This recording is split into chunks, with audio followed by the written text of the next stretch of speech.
สบายดีพี่น้องชาวFCทั้งหลายที่อยู่ภายในและต่างประเทศเนาะวันนี้เบาซีเมืองพาพี่น้องมาล้มสาวหรือว่าจีบสาวเนาะพี่น้องบ้านละแบงเมืองนองเนาะพี่น้องเด้อนี่เบิ่งบ่แห่งลมนี่ว้าวคนกินกระปูบ่ยังไงนี่กระปูได้นี่กินมันย่านมันกัดแก้มเห็นบ่เพิ่นกำลังลมสาวเด้อน้องเบิ่งเด้อเบิ่งเอาเด้อพี่น้องเด้อนี่มัมบ่เดี๋ยวได้มัมกินบ่ยังนายเบิ่งเด้อแม่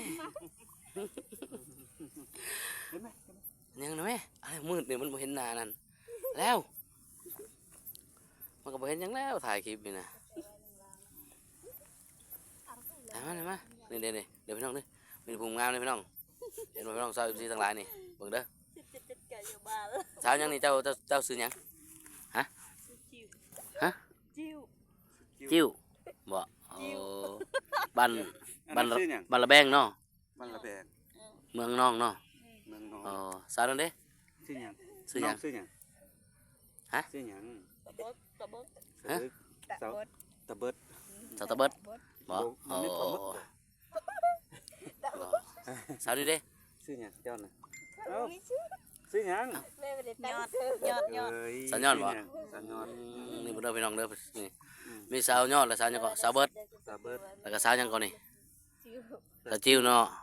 นี่ภูมิงามเลยสาวเมืองนองเด้อสาวบ้านละแบงพี่น้องเอานี่มาเปิดหูเปิดตาข้าพเจ้าก็บ่เคยมาจักเทื่อนะบ่เคยมาลมสาวบ้านตะแบงจักเทื่อเด้อหนาวแล้วนี่เบิ่งเด้อชาวซีทั้งหลายนี่มีแต่ภูมิงามน่าฮักตะเบิดนี่อายุก็ประมาณ15-16 ปีประมาณนี้แหละมันก็13-14เนาะ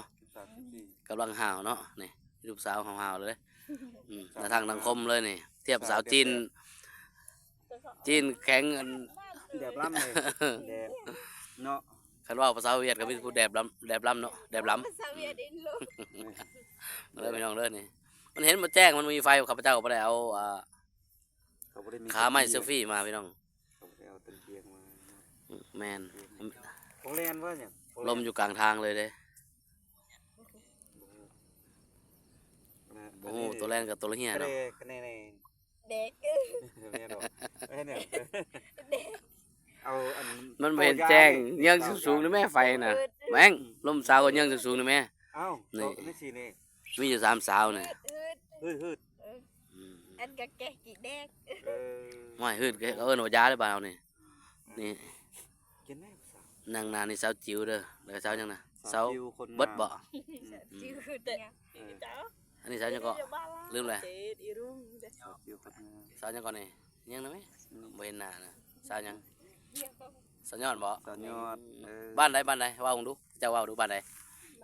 บ้านละแปลงเมืองยังเมืองนองแขวงเด้ฮะแข่งสารวันวะบ่แม่นสวรรค์เขตวะโอ้ข้าพเจ้าว่าแรกๆนี่เดี๋ยวบอกแขวงบ่ถึกเด้อพี่น้องเด้อบ้านละแบงเมืองนองแขวงสารวันเด้อแม่นบ่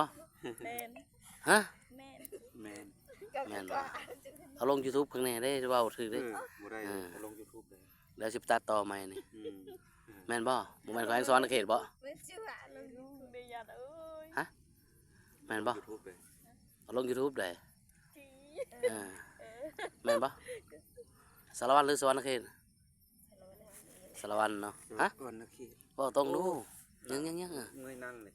จังได๋เขาจะเห็นสาวบ้านละแบงอยู่ไสครับว่าหัดบ่ฮู้เด้อนี่เว้าจบเจือดูแข่งสวรรณเขตบ่หรือบ้านหรือแข่งสารวัตรแข่งสารวัตรบ่แข่งสารวัตร